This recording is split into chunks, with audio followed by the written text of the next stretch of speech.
What is up, Action Taker? Has your show started to get stale? Your podcast maybe not resonating the same way it once did. Maybe you've gotten to better know your audience and you just want to deliver a better product. In today's episode, we're going to be talking about how you can relaunch your podcast and some best practices. It's not that difficult. And by the way, my name's Mark Savant. I run a podcast production and launch company, and I've done this a lot of times. So I'm just going to share some of the tips and things that I think about when relaunching a podcast with clients.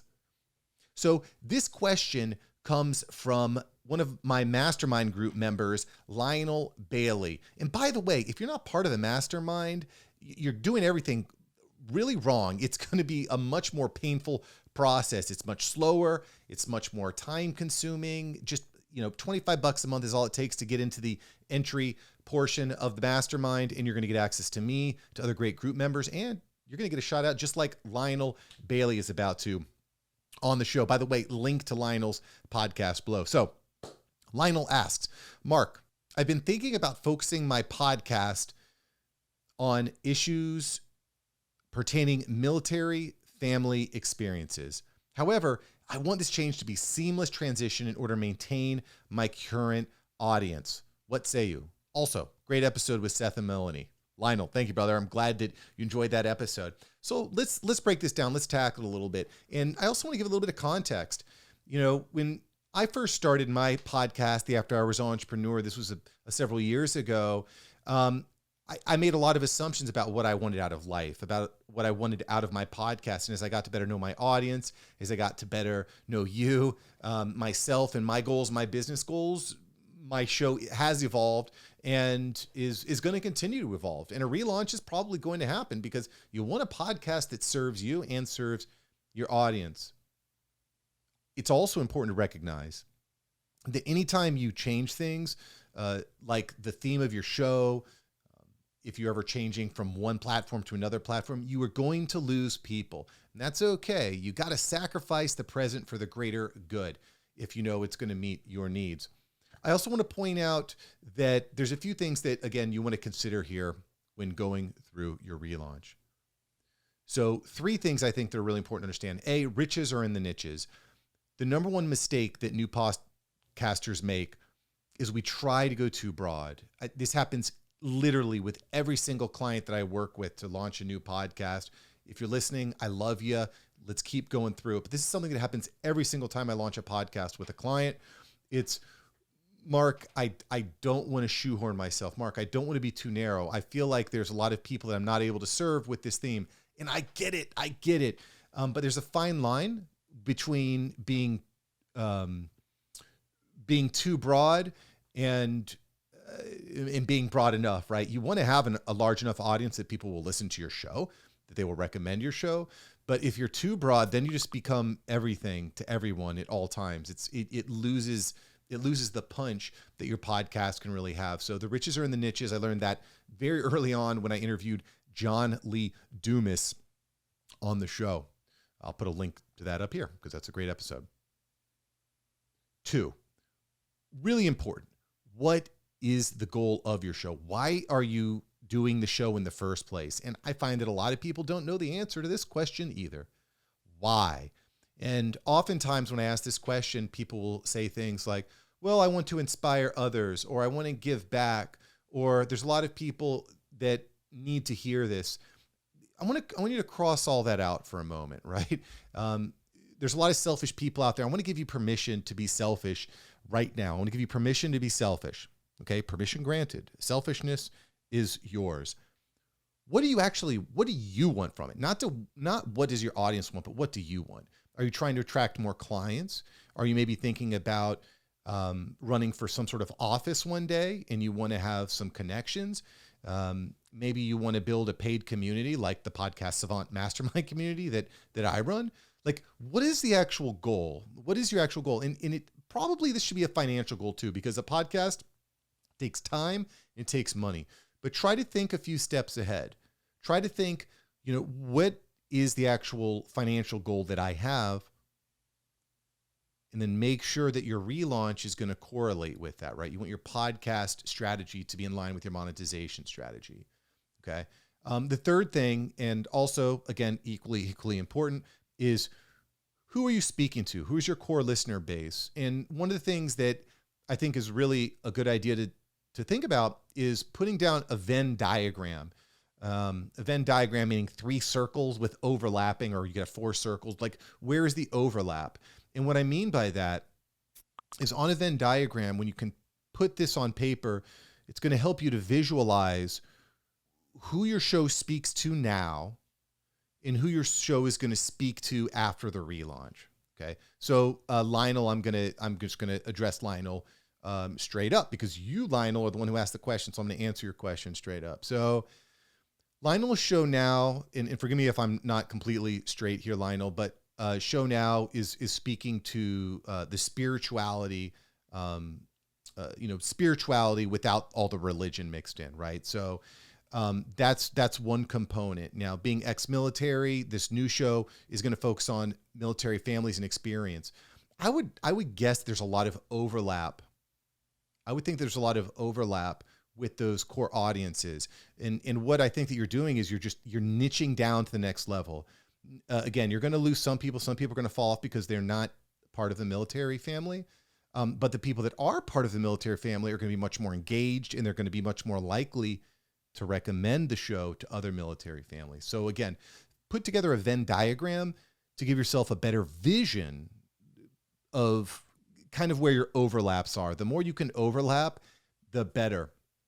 And that's going to help you with your messaging, okay, which we'll talk about in just a moment.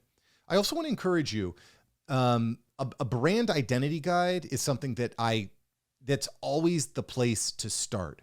It's always the place to start, because there are some questions that you absolutely must answer before you just hit the record button.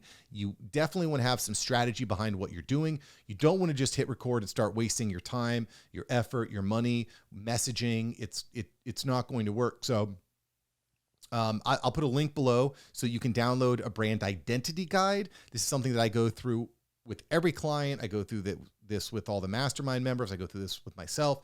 You need to be clear up front on where you're going, right? Starting a podcast without a brand identity guide is kind of like going on a long car trip without a map, or nowadays without a GPS. So again, now that I'm about to give you some general tips and tactics that I'd recommend employing on this journey. Just fill out a brand identity guide so you can get a clear vision of these questions and answers. I'll put a link below. Okay. So when you're going through this relaunch, I think that the best thing you can do is make sure that you not only understand your audience, but get your audience involved in the relaunch process. How do you do this? You get people on the phone. You get your listeners on the phone with you. Ask them questions. Ask them what they want to see. Get their opinions. Get them involved in the show. Just a few minutes ago, I'm thinking about going through a relaunch of this podcast to niche it down a little bit more.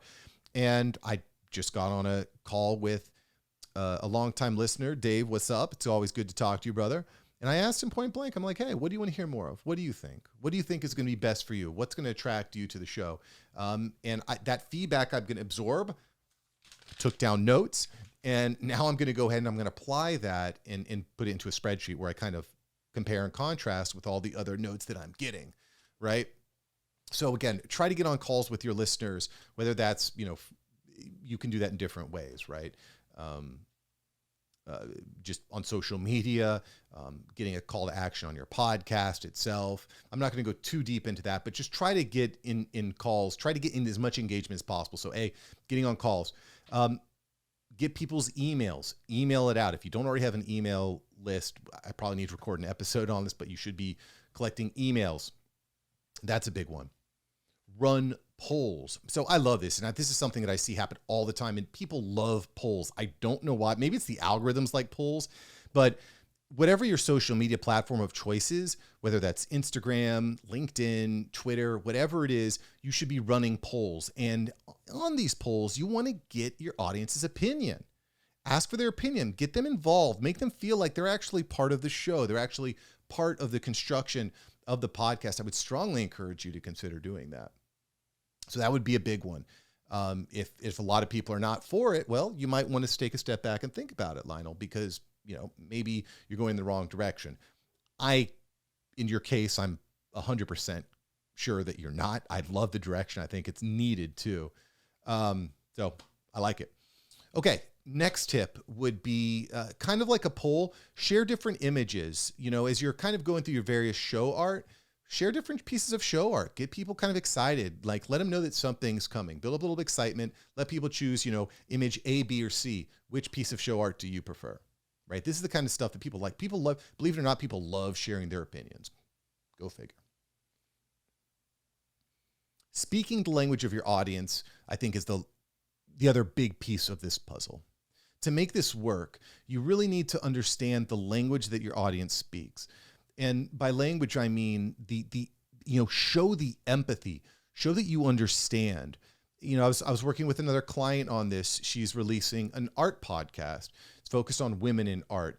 And we were using terms like, fishing terms in the show. And I asked this client, who's awesome, by the way, love her. I asked this client, I said, hey, how many of your listeners are into fishing? She said, probably none of them. I said, well, let's not use terms that have to do with fishing. Like, I know what you're talking about casting out and using a lure, but that's going to work with one audience, but your audience isn't about that. You're talking to people that are big into the art and culture. They're not going to be as interested in fishing. So let's find and use different words. Same thing applies here. If you're speaking to military families, you're going to want to be using words like discipline.